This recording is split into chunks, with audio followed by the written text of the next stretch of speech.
The dog's name was Derek, same as the bastard who destroyed my marriage. And when I heard my wife call it across our backyard for the first time, I put my fist through the kitchen window. It wasn't even a conscious thought. One second I was watching her through the grimy pane of glass in my new, downgraded rental. The next, the sound of her voice, cheerful and light, calling his name for my dog, sent a white-hot spike of rage through my brain. The window exploded outwards in a shower of crystallized pain. I barely felt it. 6 months ago, my life was a goddamn recruiting poster. Marcus Tank Castellano, decorated Marine, honorably discharged, running a successful private security firm with my best friend. I had a wife, Sarah, who was so beautiful it sometimes made my teeth ache. We had a house we built from the ground up with a big backyard for our German Shepherd Rocco. Loyal, brilliant, fearless Rocco. My boy. Then came the affair. Not just any affair. Sarah and Derek, my wife and my spotter, the man who had my six in the sand-swept hell of Afghanistan, the man who'd pulled me out of the fire more times than I could count, the one person on this earth, besides Sarah, that I trusted with my life. The betrayal wasn't a knife in the back. It was a fucking Claymore detonation that vaporized everything I was. The confrontation was short, brutal, and ugly. I didn't yell. I didn't hit anything. Not then. I just laid out the facts I'd uncovered, my voice as cold and dead as the man I used to be. I watched the blood drain from Sarah's face, saw the flicker of defiance in Derek's eyes.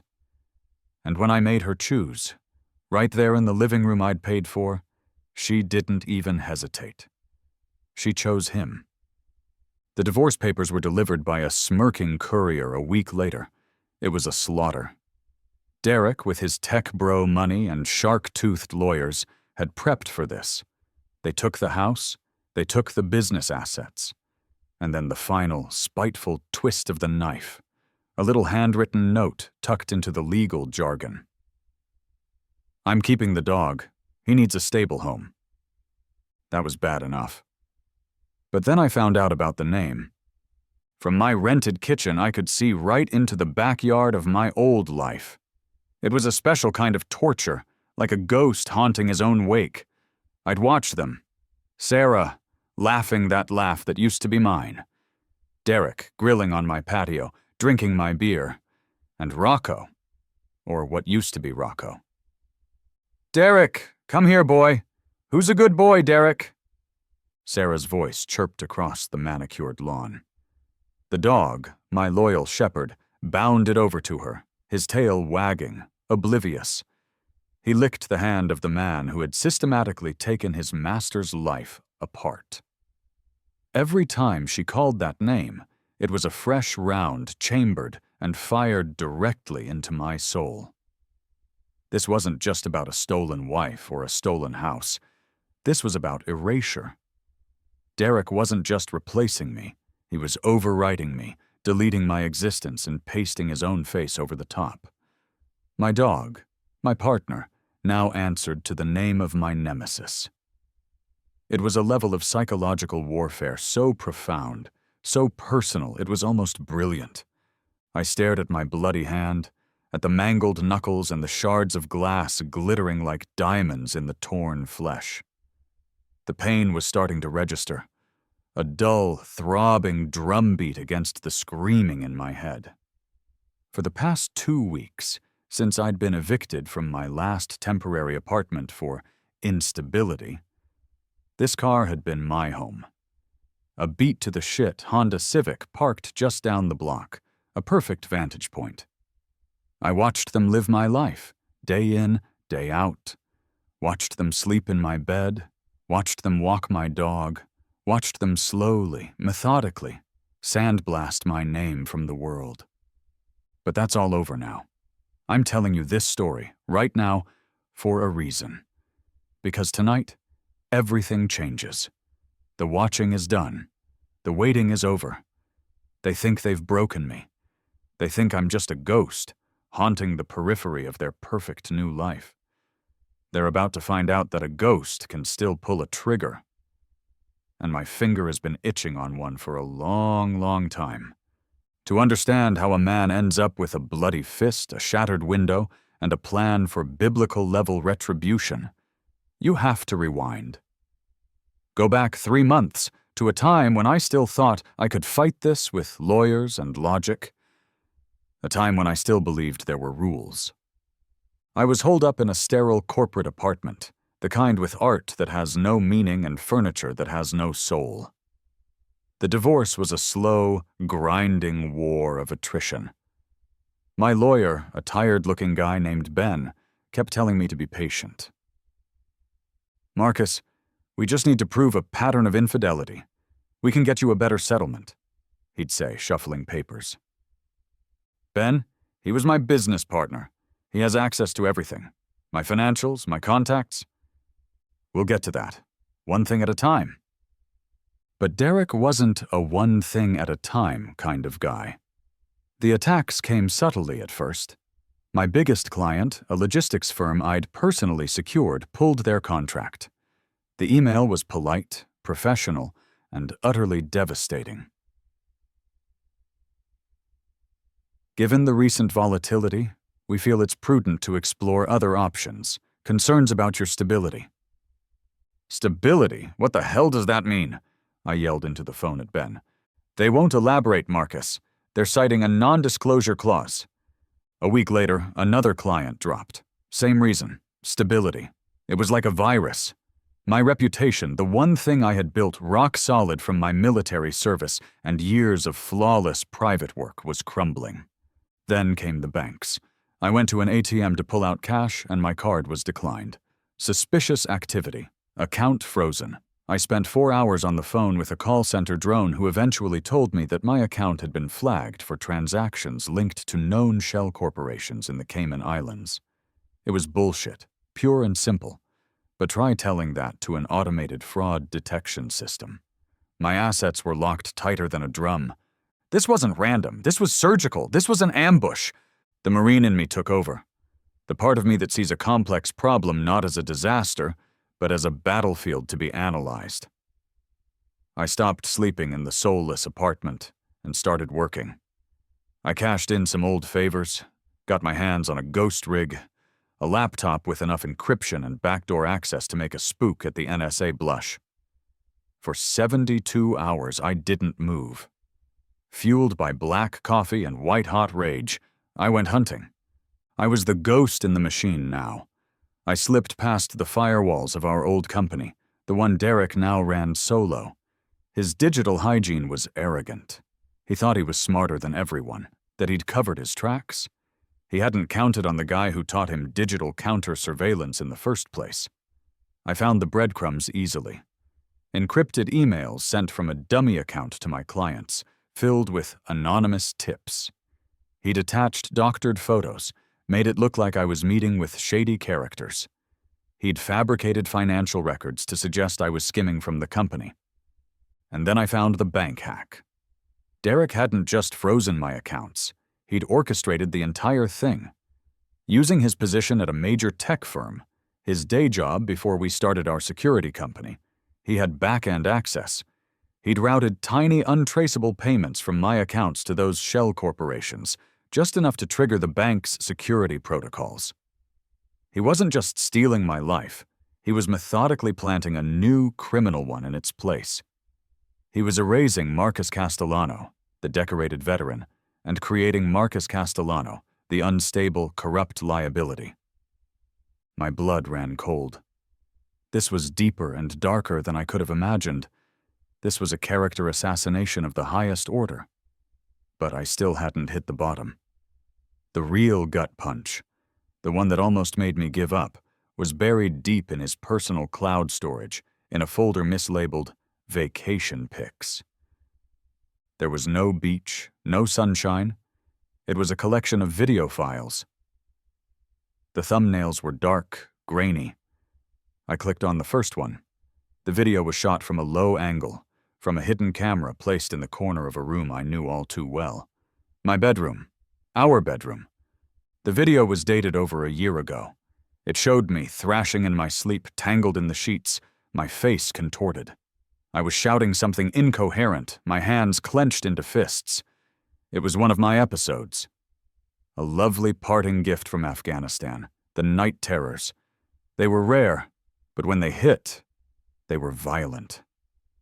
Sarah used to hold me, talk me down from whatever hell my subconscious had dragged me back to.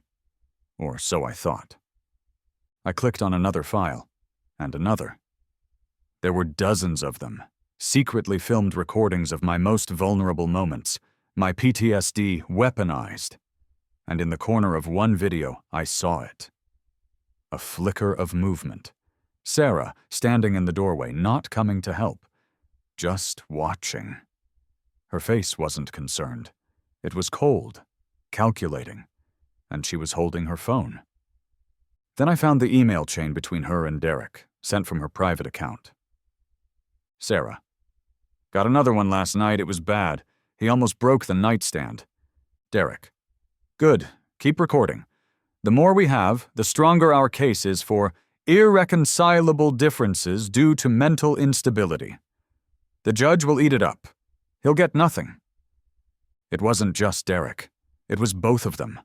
For over a year, they had been building a cage around me, brick by brick, lie by lie.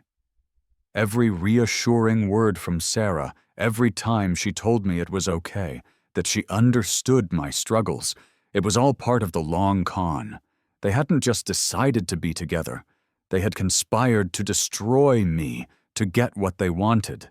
They poisoned me, framed me, and used the deepest scars on my soul as their primary weapon. I pushed back from the laptop, a wave of nausea washing over me.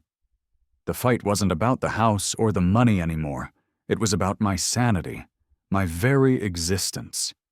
I looked around the empty, sterile apartment. They hadn't just taken my life. They had made me question the reality of the last several years. I wasn't fighting a divorce. I was fighting an execution. And in that moment, I realized Ben and his legal papers were a water pistol in a firefight. You don't fight monsters like Derek and Sarah in court. You drag them down into the dark where you wrote the rules. The victim was dead. It was time for the predator to wake up. The switch didn't flip with a roar. It flipped with a cold, silent click. The grief, the shock, the sense of victimhood, it all burned away, leaving behind something hard and clean. A purpose. I wasn't interested in justice anymore. Justice is a debate, a negotiation. I was interested in destruction, the kind of absolute, soul-crushing obliteration they had tried to visit upon me. Sun Tzu said, "The supreme art of war is to subdue the enemy without fighting." I was about to become an artist. I abandoned the apartment and went fully mobile, operating out of a series of cheap, no-name motels, paying in cash. My ghost rig became my only companion. The first rule of my new campaign: Marcus Castellano is a ghost. He doesn't exist. He doesn't use his own credit cards, his own phone, or his own face. He is a whisper, a rumor, a phantom haunting the edges of Derek's perfect new life. My first target wasn't Derek himself, but his architecture of lies. Using my intel skills, I started pulling on the threads he'd so arrogantly left dangling. He'd used his position at the tech company, a data security firm called CyberLock, to conduct his war. An ironic choice, a fox guarding the digital henhouse. I knew if he was comfortable using their resources to ruin me, I wasn't his first project. I created a half-dozen false identities online, a disgruntled ex-employee of CyberLock, a financial journalist sniffing around for a story, a bored hacker looking for a challenge. I used these personas to gently probe the company's underbelly, planting questions in forums, sending anonymous tips to mid-level managers I identified as ambitious or paranoid. I wasn't dropping bombs. I was planting seeds. It didn't take long for the roots to take hold. Derek, in his infinite arrogance, was sloppy. He was embezzling. Not just small-time skimming, but a sophisticated system of funneling company funds through shell corporations, the very same ones he'd used to frame me, into his own offshore accounts. He was living a life far beyond his legitimate means. and nobody had noticed because he was the one in charge of watching. But the money was just the appetizer. The main course was far more personal. I started running deep surveillance on Derek. Not just digital, but physical. I was a shadow he never saw. I learned his routines, his habits, his vices. And I discovered Sarah wasn't his first. She wasn't even his second. She was part of a sick, predatory pattern. I found 2 other women, both wives of Cyberlock employees that Derek had either pushed out or demoted. I watched him meet one of them, a woman named Chloe, in a dimly lit bar across town. The script was identical to the one he'd run on Sarah. The sympathetic ear, the "your husband doesn't appreciate you" routine, the slow, methodical poisoning of a relationship, positioning himself as the savior. He didn't just want their wives. He wanted to ruin the men they were with. It was a power trip, a god complex fed by destroying other people's lives. And the surveillance wasn't just my own. I uncovered a hidden server in the Cyberlock network, a private playground for Derek. He was running an illegal surveillance operation, using company tools to spy on dozens of people. Competitors, yes, but also his own employees, their families. And of course, a comprehensive file on me that went back years. He was a digital peeping Tom on an industrial scale. The old Marcus would have taken this evidence straight to the FBI. A neat little package of corporate espionage, embezzlement, and illegal surveillance. Derek would go to jail, Sarah would be humiliated, and I'd get... what? My name back? A hollow victory. No, that wasn't enough. Going to the authorities would be letting someone else finish the fight. This was my war. I would be the judge, jury, and architect of his downfall. My plan began to form. A web of intricate design. I wouldn't expose him. I would create the conditions for him to expose himself. Using my fake personas, I started feeding information not to the authorities, but to the people Derek had wronged. I sent an anonymous email to the ambitious mid-level manager at Cyberlock, pointing him toward a specific discrepancy in the quarterly report, just enough for him to start digging into the embezzlement on his own. I sent a package to Chloe's husband, containing photos of Derek and his wife at that bar, along with a burner phone with a single text.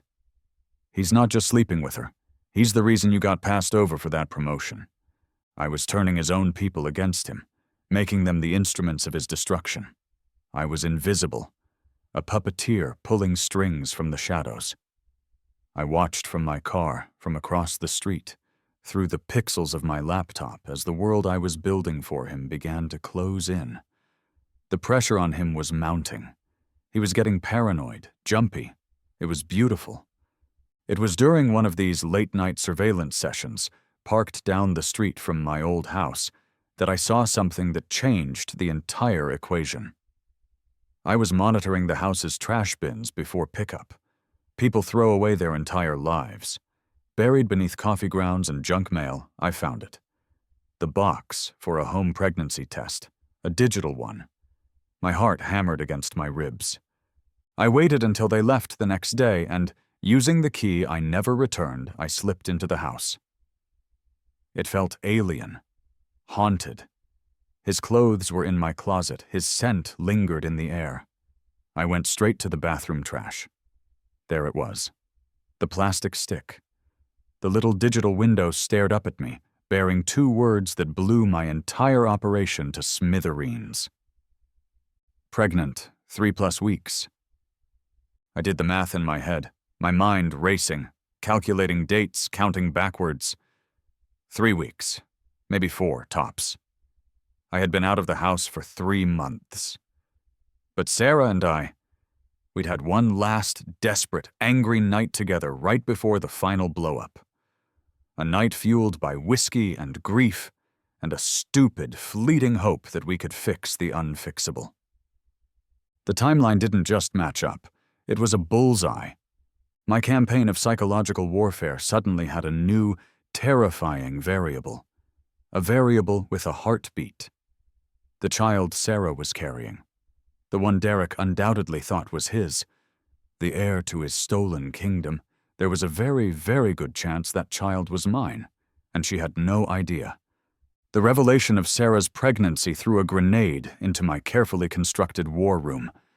Suddenly, this wasn't just about burning Derek's world to the ground.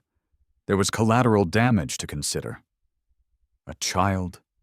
My child. The thought was a constant, low-level hum beneath the anger, a frequency that changed the entire tone of my mission.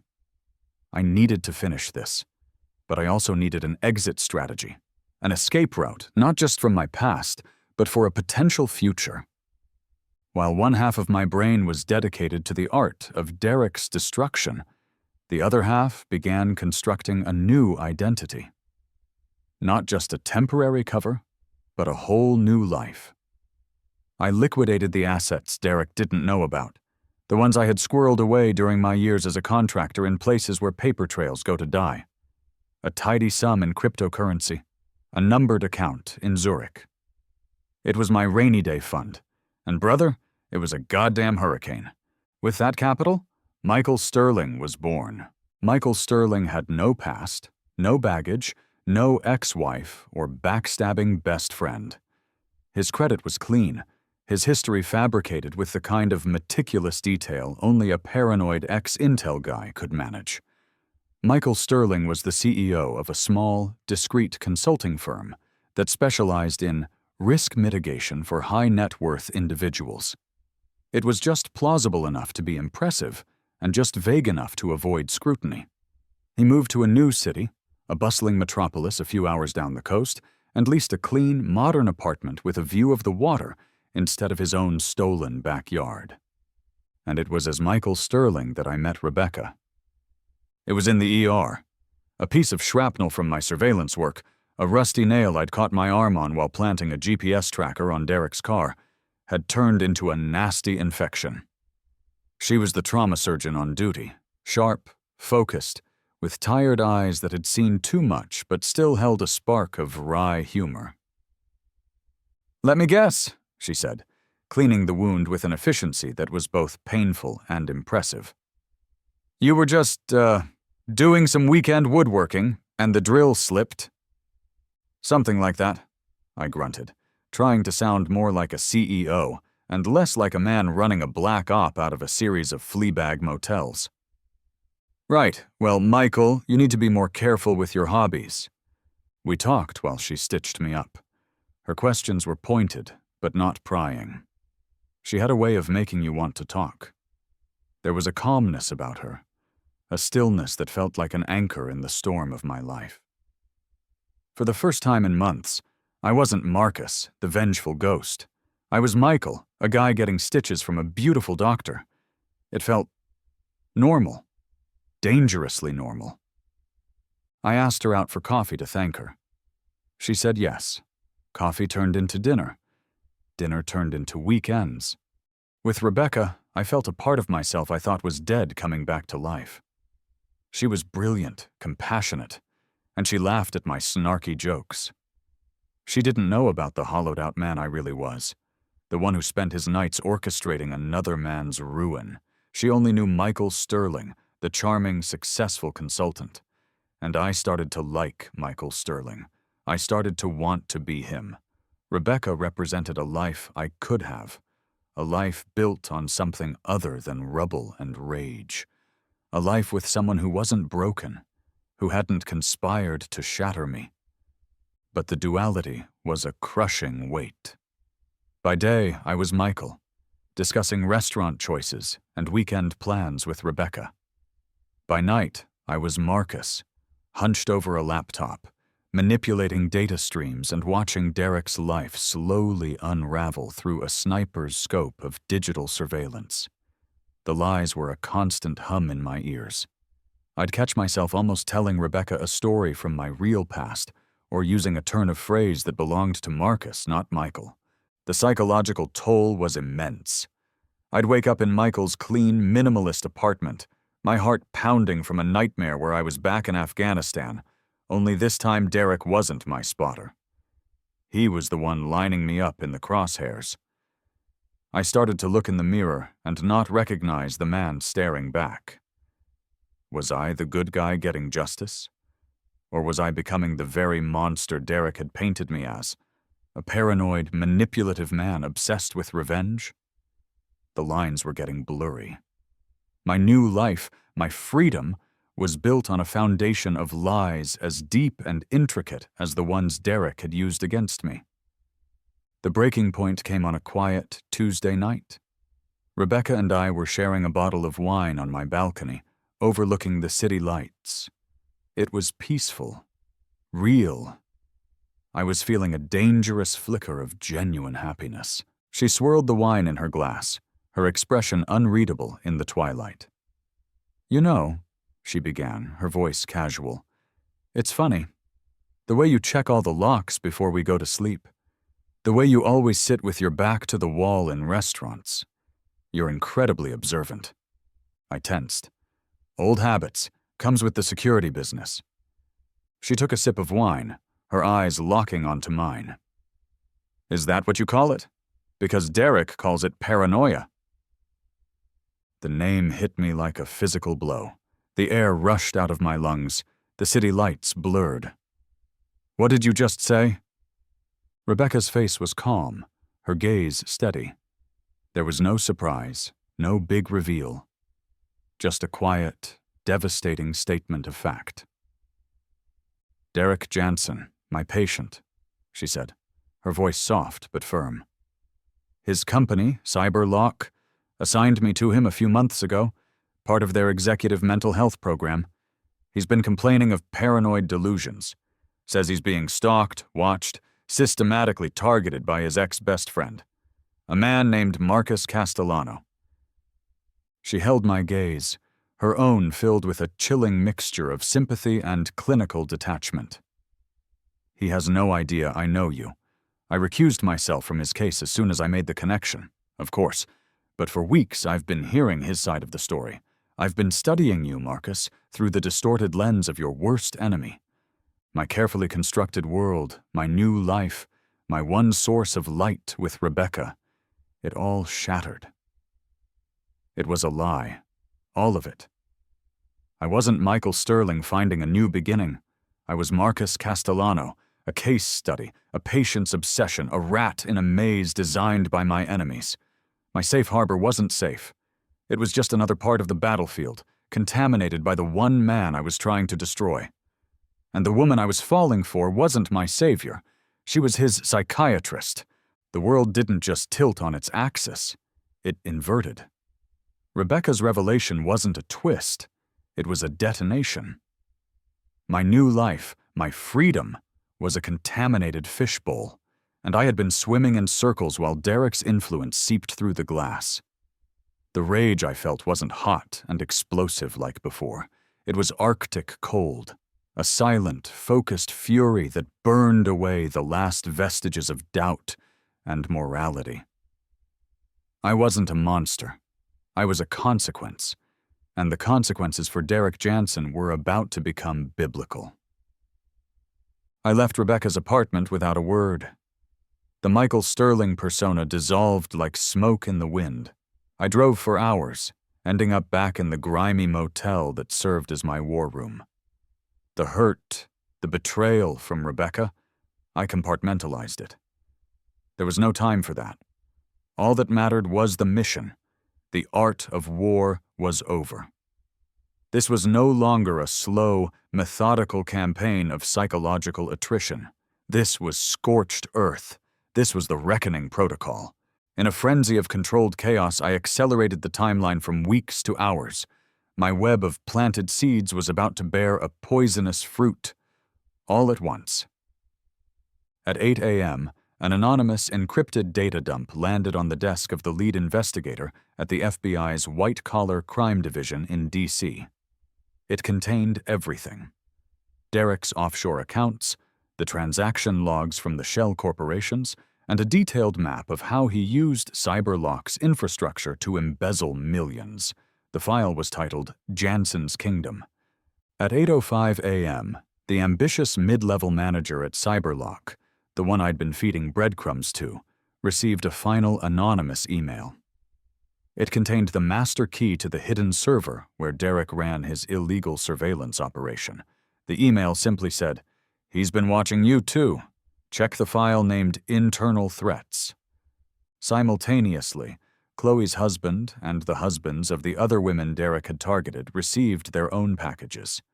Not just photos this time, but audio recordings I'd captured of Derek bragging to a friend about his conquests, describing in detail how he manipulated their wives and sabotaged their careers.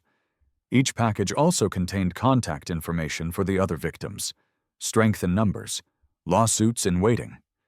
At 8:10 a.m., every single person on Derek's illegal surveillance list, dozens of them, received a notification from a burner email. "You are being illegally monitored by Derek Jansen of Cyberlock. Your privacy has been compromised. Proof has been forwarded to the FBI. You are not alone."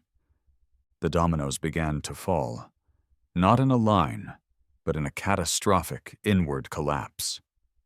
I watched through hacked security feeds and network monitors. I saw the panic erupt at Cyberlock. Men in suits storming into Derek's office. I saw his phone light up with calls he couldn't possibly answer. The FBI, his CEO, his lawyers, the husbands of the women he'd manipulated. It was a perfect storm, a symphony of destruction I had composed just for him. But the masterpiece, the core of the Reckoning Protocol, was reserved for Derek's psyche. It had to be personal.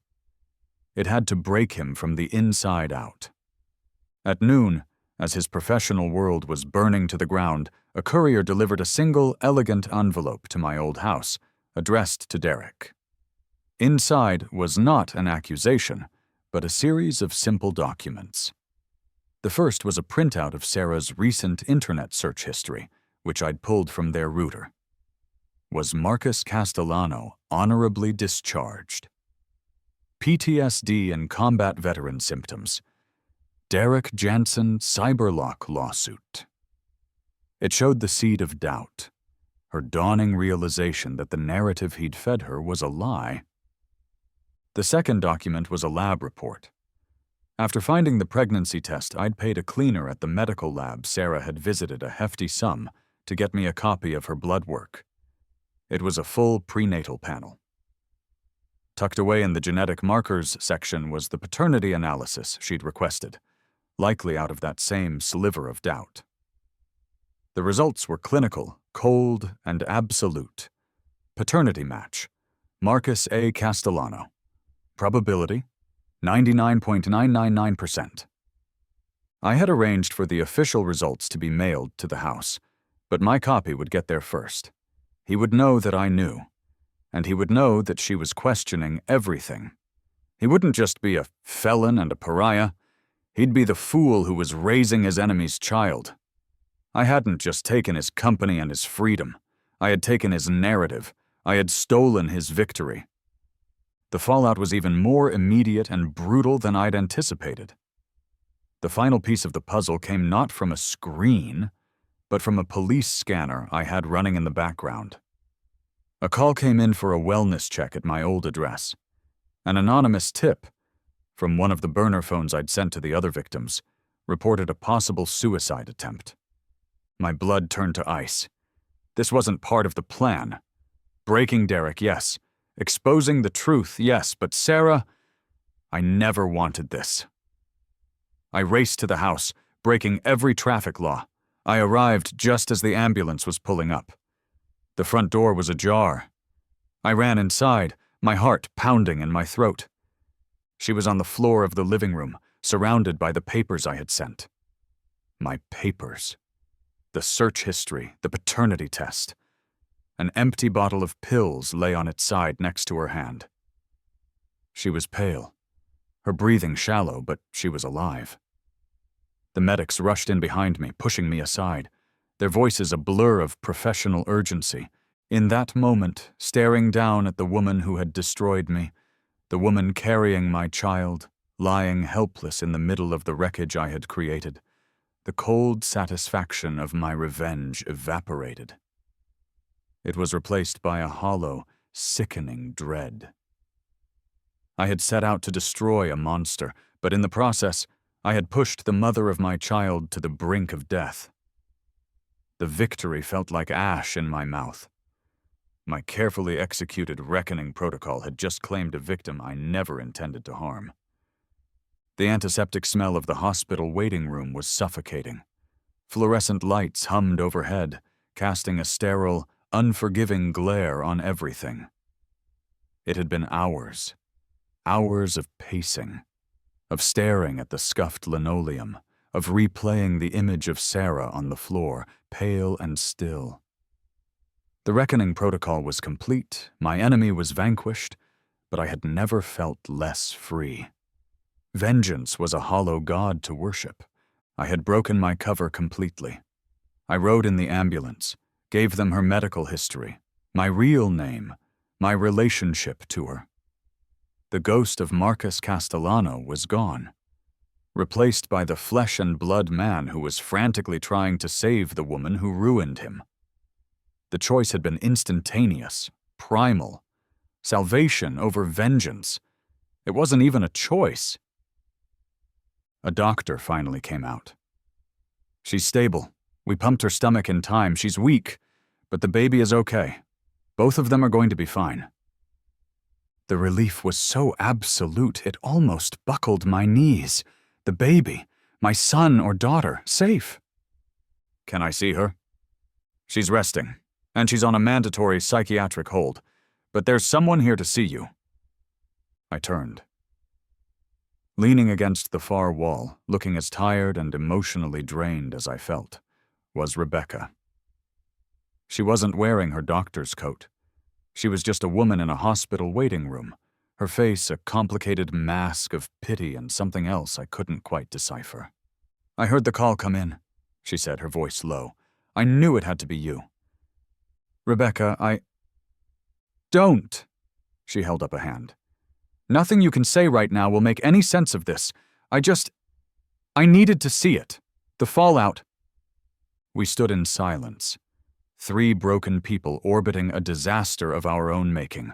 Me, the vengeful husband.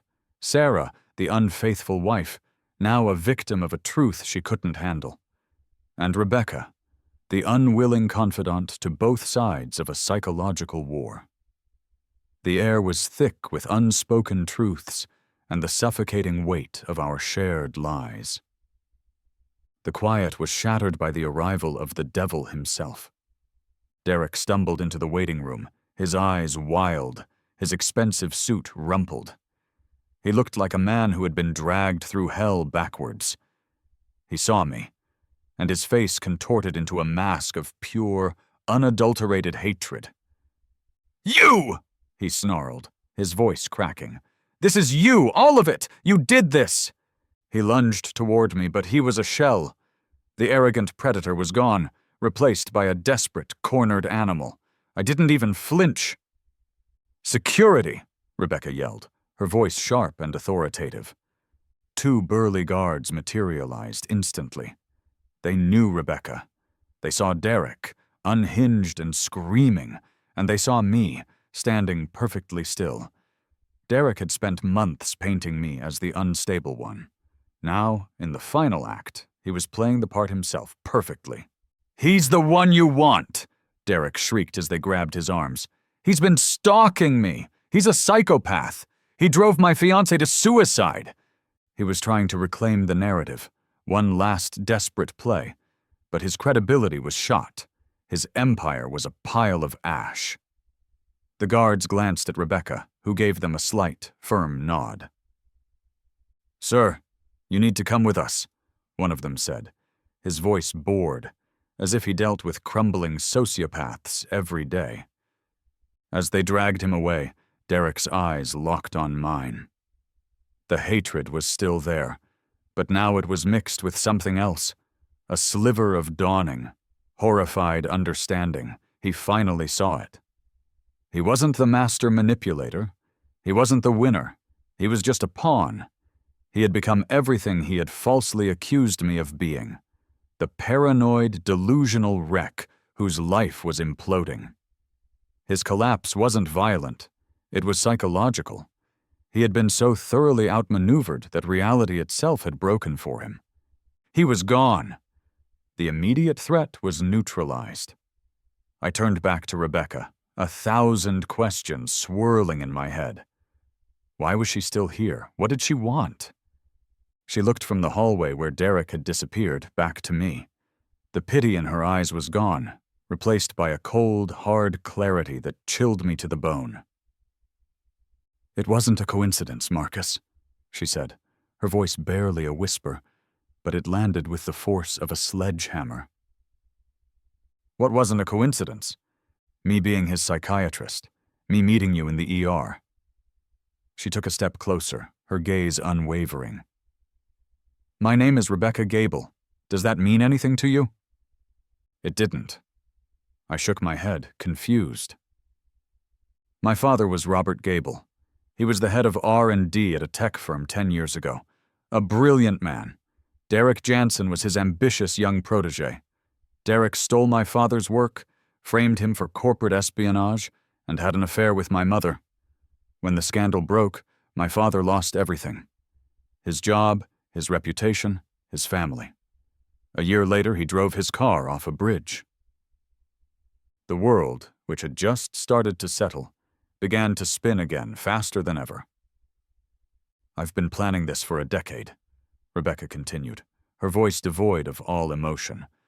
"I studied psychology to understand minds like his. I got a job at a hospital I knew Cyberlock had a corporate account with, hoping one day he'd be a patient. When he was assigned to me complaining about you, it was a gift from God. I realized I didn't have to get my hands dirty. I just had to let one monster destroy another." She looked at me, and for the first time, I saw the truth. She hadn't been a bystander. She hadn't been an unwilling pawn. She was the queen. She had been playing a longer, darker game than either of us. She used Derek's paranoia to study me, and she used my quest for revenge to obliterate him. We were both just instruments of her vengeance. The reckoning protocol wasn't mine, it was hers. I had just been the one to execute it. 6 months later, the air tasted different. It was salty, clean.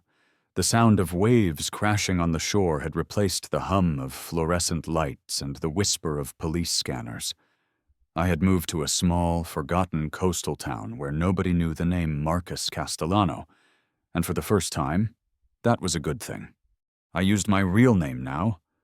Reclaiming it was part of the process. Derek was where he belonged, buried under a mountain of federal charges and civil suits, a boogeyman who'd lost his power the moment the light hit him. His empire of lies was a memory, a case study for business ethics classes. Sarah survived. She was in a long-term therapy facility a few hours away, slowly, painfully, piecing her life back together. We talked sometimes, stilted, awkward calls about the one thing that still connected us. We weren't friends, and we would never be husband and wife again, but we were bound by a shared past and a fragile emerging future. That future had a name: Leo, my son. After months of legal wrangling, with Sarah's consent and Derek's complete and utter disqualification as a human being, I was granted full custody.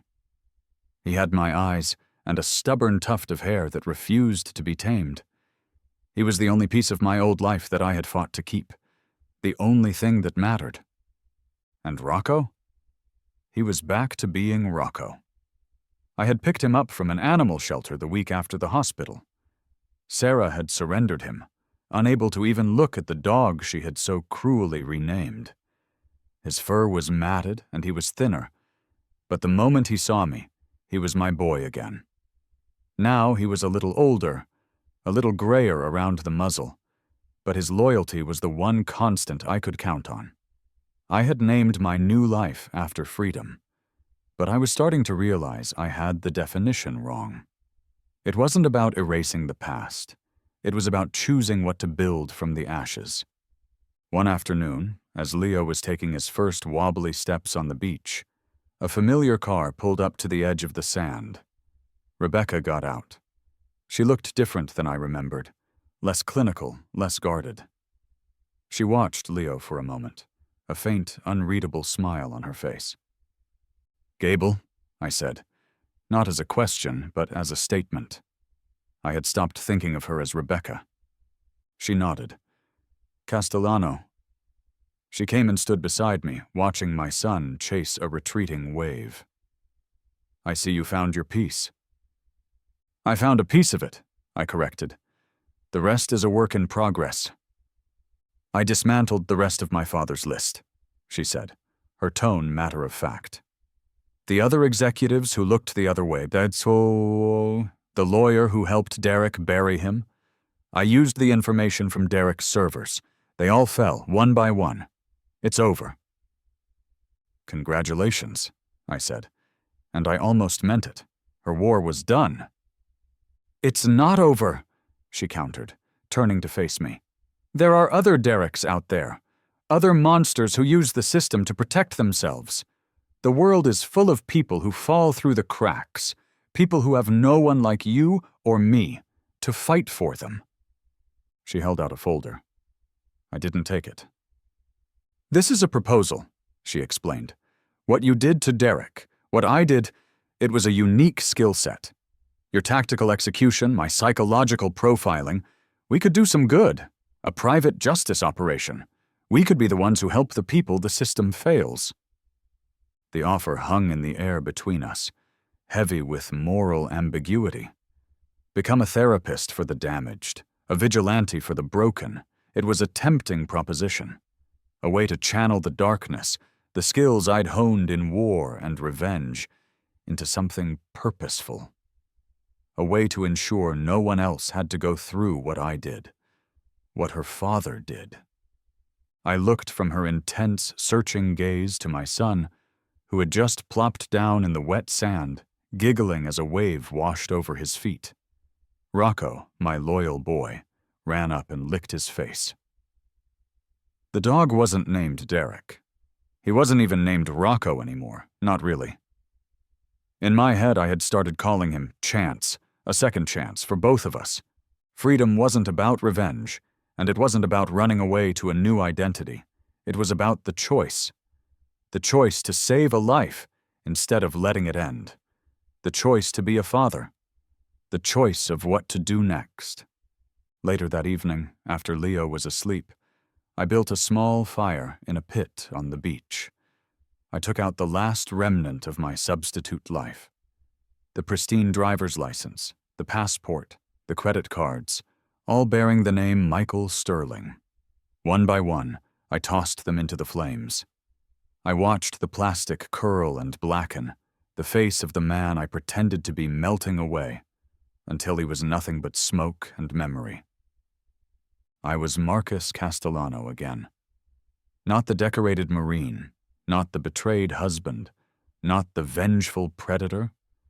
Just a father, watching his son build sandcastles by the sea, finally living under his own name, a name that now meant something entirely new. It meant he had survived. It meant he had a choice. And as the last of Michael Sterling turned to ash, I knew which one I was going to make.